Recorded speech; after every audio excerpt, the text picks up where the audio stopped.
people, it's your girl Adeola. Oh my goodness, Mugabe is dead? Like what? Mugabe, my Mugabe. Father, I'm going to miss this man. Mr. President, I know he can hear me. Yeah, don't you think it's time to step down, sir? It's okay. Sir, don't you think it's time to step down? What did anybody send you? What is wrong with you? Sorry, Mr. President. Mr. President is Mugabe, my Mugabe. I mean, I'm happy that I got to meet Mugabe. For that. But you didn't have to play that. They already know. This life is nothing, man. It's good to be good, my people. I'm glad that he lived to be 95. Mugabe started out as a hero, fighting for his people. He fought for Zimbabwe's independence. He was definitely bold. He had no issues whatsoever expressing his mind. He was even nominated for Peace Prize. He was well educated, extremely intelligent, very well spoken. So what can the British government teach us at all about democracy? We learned colonial oppression from them.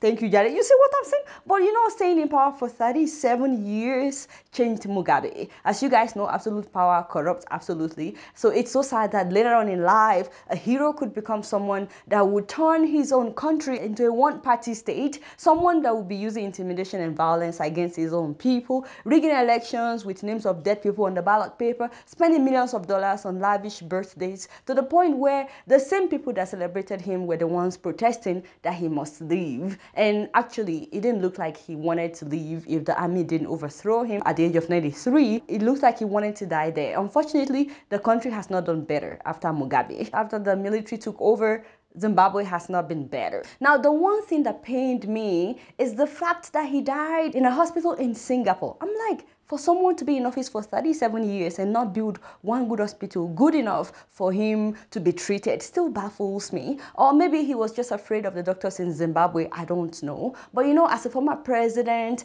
as someone that old, he should have his entire family, even his extended family and government officials or government representatives around him at his last minute, you know, in his own country. And you know, he went to Singapore for treatment throughout his life. So many times he went to Singapore. So I keep wondering what would have happened if Singapore didn't build good hospitals for their own people. Remember, they built it for their own people. You know, I'm really tired of African presidents dying abroad or on their way abroad because of lack of good hospitals back home. Let's build our countries. A huge lesson that I learned from his life is the fact that it's not about how you start, but how you end. We're gonna miss him on this show. Like, for real, he was a regular on this show and we're really going to miss him. May you so rest in peace. You guys not know much. Guess what? I'm just keeping it real.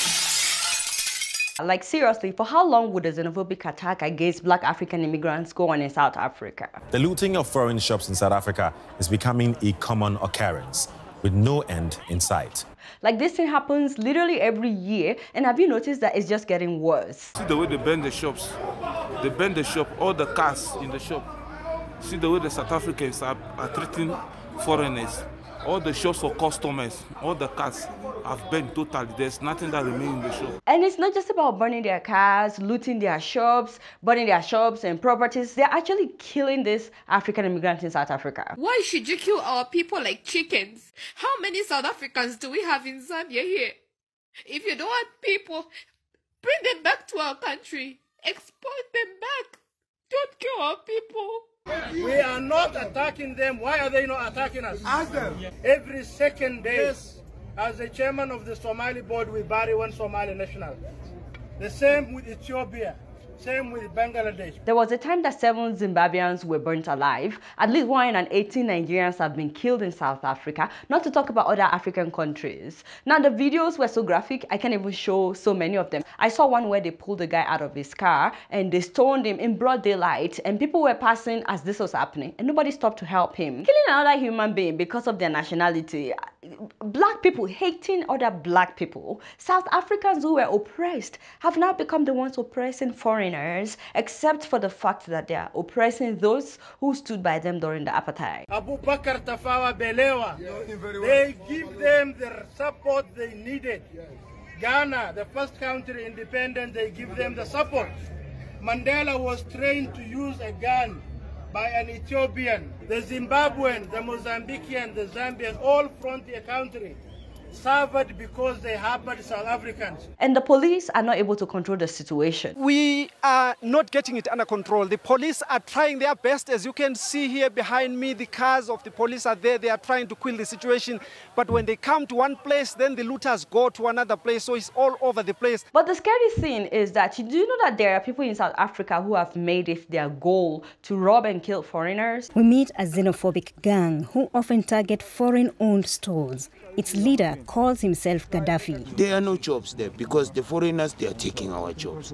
So obviously we are going to rob them. My soldiers must eat. They must smoke, my soldiers. So what will my soldiers smoke if I don't have anything? He's just one of many. I don't know if you heard him, by the way, when he said that there would be nothing for his boys to smoke. So what will my soldiers smoke if I don't have anything? That's ironic because many South Africans like to say that the reason that they hate immigrants is because we bring drugs to South Africa. I'm not denying the fact that some immigrants are bringing drugs to South Africa, but who's really into drugs? Not all Nigerians are drug dealers. Not all Mozambican are bad. Not all Zimbabwean are car hijackers.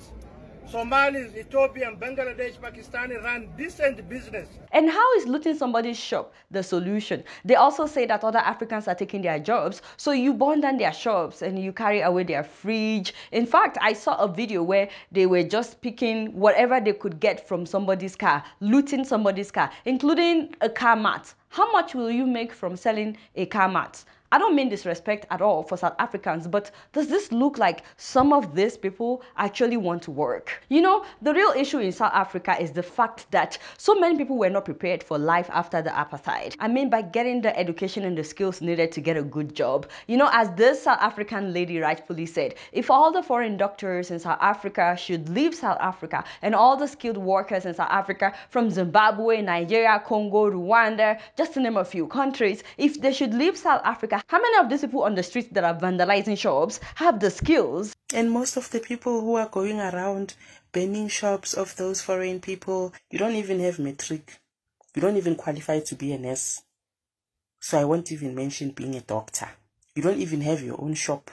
You don't even have a house. Have you gone to Tembisa Hospital? That hospital is packed. Nigerian doctors. They left Nigeria, came to South Africa to save lives. Regardless of how we feel though, I just want to say to South African politicians that you really need to take care of your people. I mean, this thing has been going on for a long time. You cannot continue to ignore it because it will just continue to get worse. First of all, the psychological effect of apartheid is real. People need therapy. People need to overcome that mindset that was created as a result of being oppressed. Help people to get past the mentality that was created during the apartheid. Like for real, a lot of people are held back with what happened to them during the apartheid. That psychological effect is very, very real, and if nothing is done about it, this cannot change. That's why someone would go on camera and say that they will attack foreigners. But the problem is the foreigners that they're trying to attack were not the ones responsible for what had happened to them. So people need psychological help. People need social help. They also need to teach people how to start their own businesses. You know, all the shops that they're attacking, there's nothing stopping South Africans from setting up their own shops. But they're not doing that. Rather, they're attacking the other Africans who come in and set up their own businesses. You have to rehabilitate people, teach them how to start their own businesses. You have to develop the townships. You have to make education compulsory. It is free, but not everybody goes. Also, the wealth inequality in South Africa is alarming. I know that inequality is everywhere, but in South Africa, 10% own 90% of the wealth. The inequality in South Africa is real. Like you would drive in some places in South Africa, they are so developed, they are so wealthy that you would think that you're in a Western world, for real. And then you would drive some miles and see some township and slums that would make you wonder, wait, am I still in the same country? I know we have that everywhere. We have that in Nigeria as well. We have that in Kenya and so on. But the fact is, South Africa is believed to be the world's most unequal country. And it's not an excuse to loot immigrants. But with the wealth inequality in South Africa, it's too much. The long-term solution is for other African countries like Nigeria to develop themselves. Amen, somebody. Now, shout out to all those who have condemned this. Thank you for condemning this. And shout out to the politicians and the celebrities that have condemned this. Honestly, shout out to Davido, Burna Boy, Two-Face, and Don Jazzy. Seriously, serious respect for those people. I'm glad to see that Tiwa Savage cancelled her show in South Africa. Bobby Wine of Uganda condemned this. Ghanaian footballer Christian Atsu condemned condemned it. Former Ghanaian President John Dramani also spoke up about this and condemned it. Rwanda, Malawi, as well as the DRC Congo withdrew from the World Economic Forum held in Cape Town, South Africa this week. Zambia also cancelled a friendly match with South Africa. People are seriously calling for the AU to suspend South Africa. But beyond condemning this, we need to demand that this has to stop. I'm really proud of Air Peace for offering to airlift Nigerians who are willing to leave South Africa. But you know, I've seen so many people say that the problem is a lot of these Nigerians probably won't want to leave. Please, my people, your life is more important. And there are other countries that you can go to if you don't want to go back to Nigeria. I understand the situation in Nigeria as well, but you don't have to die because you want to make it. Make una go hustle. There's still life after South Africa. There's still other places you can live and enjoy life. Una just there, they waste una time. They say until when they kill una finish. Now una when they fight back. If you die, you don't die.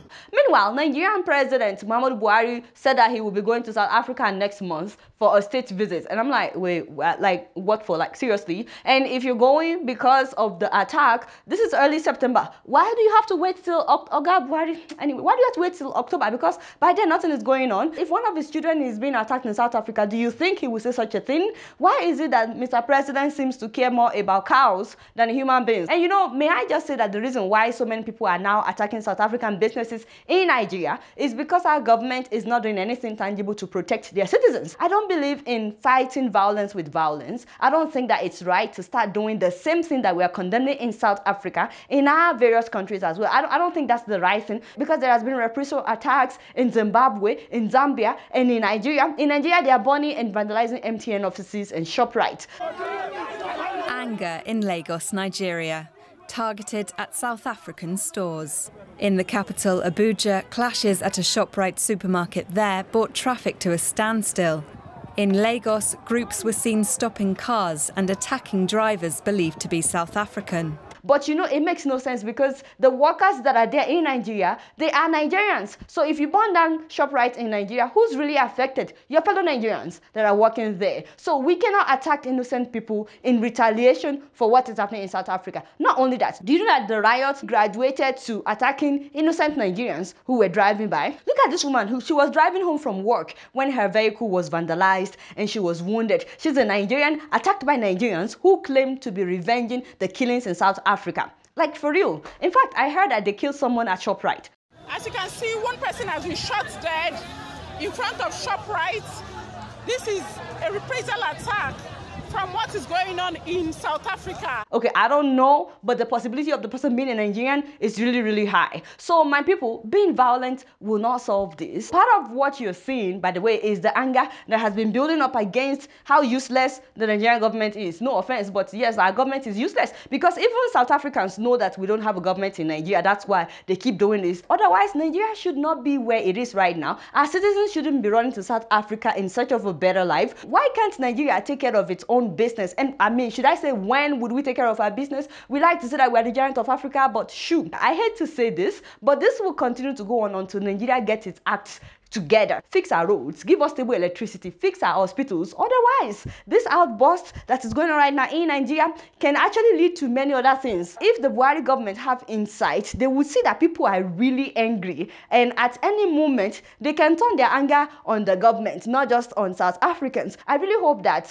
we would learn some lessons from this xenophobic attack though, because you know, we think that it's odd that people are being killed in South Africa because they are not from South Africa. But do you know that that is the same way it is when we kill or hate people of other tribes in Nigeria? In Yoruba, Hausa, Igbo, yeah, the way we see the situation in South Africa, that's the way the whole world looks at us when we start killing each other based on ethnicity. We need to start uniting. Now, I've played this video before, but I'll play it again. These are the words of Julius Malema. This country belongs to Africans in the same way Nigeria belongs to South Africans.